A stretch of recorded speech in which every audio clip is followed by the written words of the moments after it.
আসসালামু আলাইকুম রহমতুল্লাহি বারাকাতুহ। দর্শক, পিপলস আলাপের আজকের আয়োজনে আপনাদের সকলকে স্বাগত জানাচ্ছি।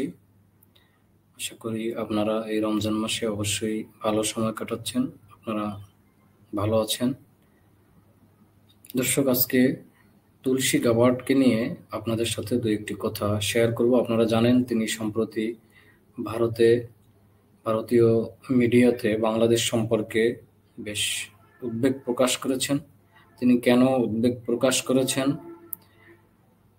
সেই উদ্বেগের কারণ কি এবং আমাদের করণীয় কি, সেগুলো নিয়ে আমি একটু কথা বলার চেষ্টা করছি আপনাদের সাথে।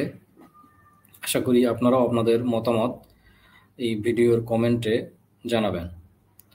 তুলসী গাবার্ড বাংলাদেশ সম্পর্কে যতগুলো কথা বলেছেন তার ভিতরে গুরুত্বপূর্ণ বা খুব গুরুত্ব দিয়ে দেখার দুটি বিষয়। একটি হচ্ছে তিনি বাংলাদেশে ইসলামী শক্তি বেশ মাথাচাড়া দিয়ে উঠেছেন, তারা খেলাফত প্রতিষ্ঠা করতে চান, এরকম একটি বক্তব্য দেওয়ার চেষ্টা করেছেন।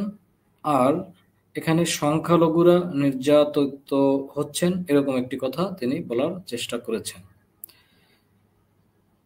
আমি সংখ্যালঘু নির্যাতন নিয়ে যে কথাটি বলতে চাই সেটি হচ্ছে, সংখ্যালঘু নির্যাতনের বিষয়ে আমাদের সরকারের প্রেস উইং, আমাদের মাননীয় প্রধান উপদেষ্টা নিজে এবং আমাদের মিডিয়া এবং আন্তর্জাতিক মিডিয়া সবাই কিন্তু এই বিষয়টি বারবার প্রমাণ করে দিয়েছেন যে এখানে কোনো সংখ্যালঘু নির্যাতন ধর্মীয় কারণে হয়নি। ইভেন এখানে যারা সংখ্যালঘু নেতা আছেন, সংখ্যালঘু সম্প্রদায়ের নেতৃত্ব দিয়ে থাকেন, তারাও এই বিষয়টি কিন্তু পরিষ্কার করেছেন। ইভেন তারা ভারতের মিডিয়াতেও কিন্তু এই বক্তব্য দিয়েছেন। কিন্তু ভারত এই প্রোপাগান্ডা তারা ইচ্ছা করেই তাদের একটি নির্দিষ্ট রুটিন কাজ হয়ে দাঁড়িয়েছে যে বাংলাদেশে সংখ্যালঘু নির্যাতনের নিছক মিথ্যা গল্প ছড়ানো। এই খেলাফতের বিষয়ে যে তিনি উদ্বেগ প্রকাশ করেছেন, যেহেতু বাংলাদেশ একটি গণতান্ত্রিক দেশ এবং আমেরিকা এই গণতন্ত্রের ধারক এবং বাহক বলে তারা দাবি করেন, সুতরাং তারা এই বিষয়ে উদ্বেগ করতেই পারেন এবং তুলসী গাবার্ড ব্যক্তিগতভাবেও আসলে তিনি বলতেই পারেন, এটি নিয়ে কোনো সমস্যা নেই। তবে তিনি কে, এটি একটু আমাদের বুঝতে হবে। তিনি হচ্ছেন আমেরিকার গোয়েন্দা প্রধান। আমেরিকার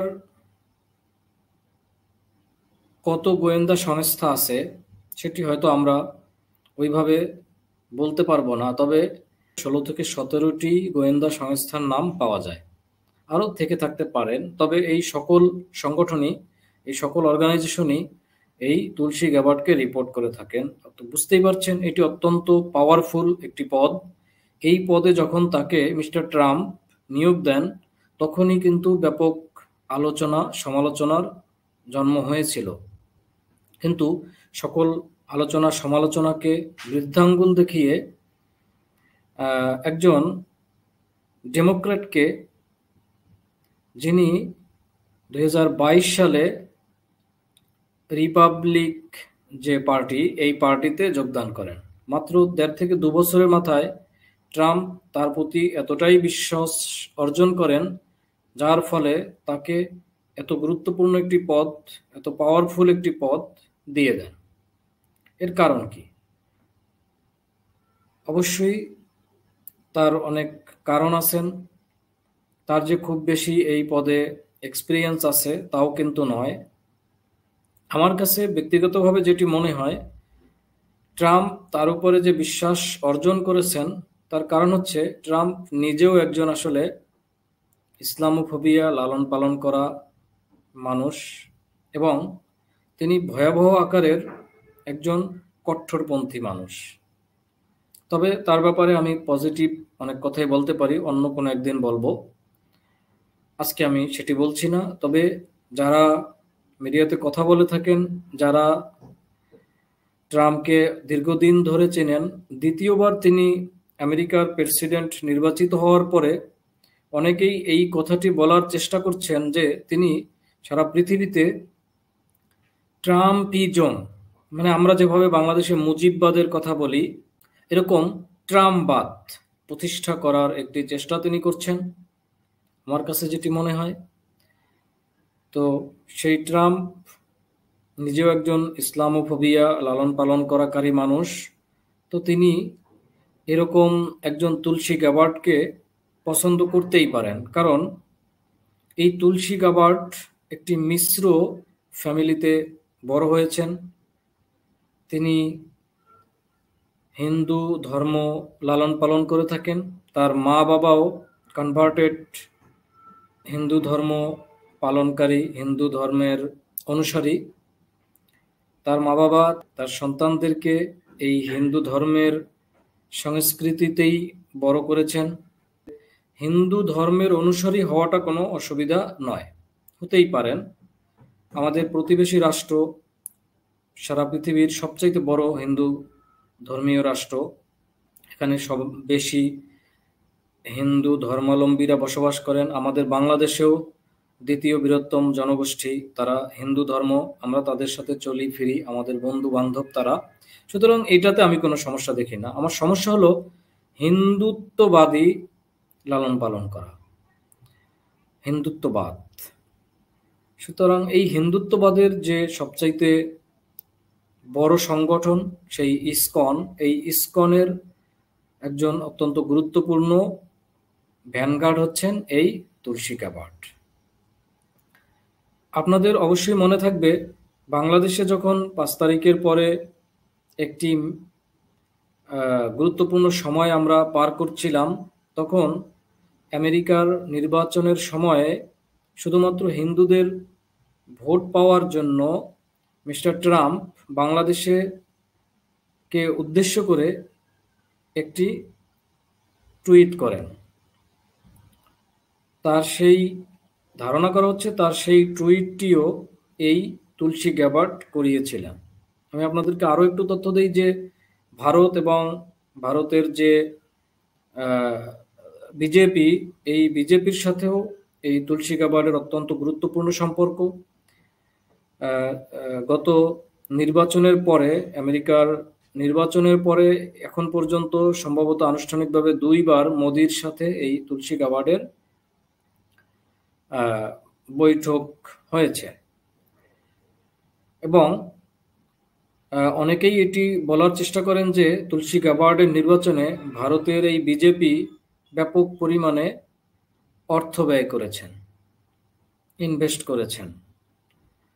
সুতরাং ভারতের হয়ে তুলসী গ্যাবার্ড যে কাজ করবেন এটি পরিষ্কার। তাহলে আমার আজকের এই বক্তব্য বা বাংলাদেশের মানুষের যে তুলসী গ্যাবার্ডের এই বক্তব্যকে কিভাবে দেখা উচিত, তার আগে আমি আরো একটু বিষয় আপনাদেরকে বলি। সেটি হচ্ছে, তুলসী গ্যাবার্ড যখন ভারতে বসে বাংলাদেশ সম্পর্কে উদ্বেগ প্রকাশ করেন, তিনি কিন্তু ভারতে যে মুসলিমদেরকে নির্যাতন করা হয়, সম্প্রতি ভারতে আওরঙ্গজেবের কবর নিয়ে যে রাজনীতি হচ্ছে, ভারতে মসজিদ ভেঙে যে মন্দির নির্মাণ করা হচ্ছে, এই বিষয়গুলো কিন্তু তুলসী গ্যাবার্ড বলে না। তিনি এগুলো দেখে না। মধ্যপ্রাচ্যে যা হচ্ছে সে বিষয়গুলো নিয়েও তিনি কিন্তু কিছু বলে না। ইভেন বাংলাদেশে যে একটি শিশুকে ধর্ষণের মাধ্যমে হত্যা করা হলো, সেই বিষয়টিও কিন্তু তিনি উল্লেখ করতে পারতেন। তিনি বাংলাদেশ সম্পর্কে এত কিছু বললেন, কিন্তু এই বিষয়টি উল্লেখ করে না। তার এই বক্তব্য দিয়ে বা তার এই যে স্ট্যান্ড দিয়ে আমরা এইটুকু বুঝতে পারি যে তিনি আসলে ইসলামোফোবিয়া লালন করে থাকেন। তিনি এখানে হিন্দুত্ববাদ যে তিনি লালন পালন করে থাকেন, তার পারপাস সার্ভ করতে চান বা করবেন। সুতরাং তিনি ট্রাম্পিজমেরও একটি বড় অংশ। সারা পৃথিবীতে ট্রাম্পের যে ট্রাম্পবাদ প্রতিষ্ঠা করার তিনি অঙ্গীকার করেছেন, সেইটি প্রতিষ্ঠা করার জন্য এই তুলসী গ্যাবার্ড অঙ্গীকারবদ্ধ বলেই তাকে অত্যন্তই গুরুত্বপূর্ণ পদে নিয়োগ দেওয়া হয়েছে।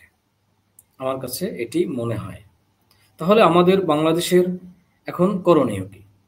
ইতিমধ্যেই বাংলাদেশ সরকার একটি স্টেটমেন্ট দিয়েছেন, যে স্টেটমেন্টটি বিশেষ করে তরুণ সমাজের মাঝে ব্যাপক পরিমাণে আলোচিত হয়েছে। কেউ কেউ এটিকে সমালোচনা করারও চেষ্টা করেছেন, করতেই পারেন। তবে আমার কাছেও ব্যক্তিগতভাবে মনে হয় এই ধরনের স্টেটমেন্ট দেওয়া উচিত। তবে এই যে তুলসী গ্যাবার্ড স্টেটমেন্ট দিলেন, বাংলাদেশ সম্পর্কে উদ্বেগ প্রকাশ করলেন, বাংলাদেশকে এক ধরনের হুমকি হিসেবেও এই বক্তব্যটি চাইলে দেখা যায়। আবার তার এই বক্তব্যকে পজিটিভও দেখা যায়। আমি মনে করি বাংলাদেশে যে একেবারে কিছু ঘটেনি তা তো নয়।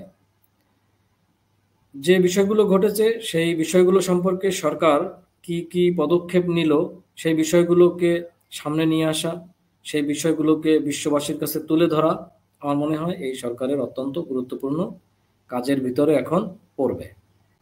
যেহেতু আগামী 5 বছর বা আগামী 4 বছর ট্রাম্প ক্ষমতায় থাকবেন, আমেরিকায় তিনি রাষ্ট্রপতি হিসেবে সারা পৃথিবীতেই তিনি তার কাজ করবেন, তাদের যে পলিসি আছে সেই পলিসি অ্যাপ্লাই করবেন। সেজন্য বাংলাদেশে যেহেতু আমাদের একটি অন্তর্বর্তী সরকার এখন আছেন, হয়তো আগামী বছর একটি নির্বাচিত সরকার আসবেন, আমার কাছে ব্যক্তিগতভাবে মনে হয় ভারতের চোখেই ট্রাম্প বাংলাদেশকে দেখবেন। অবশ্য এখন পর্যন্ত বাংলাদেশ আমেরিকার পলিসি কিভাবে হবে, সম্পর্ক কোন পলিসিতে আগাবে সামনে, সেটি আমার কাছে মনে হচ্ছে এখনো নির্ধারণ হয়নি।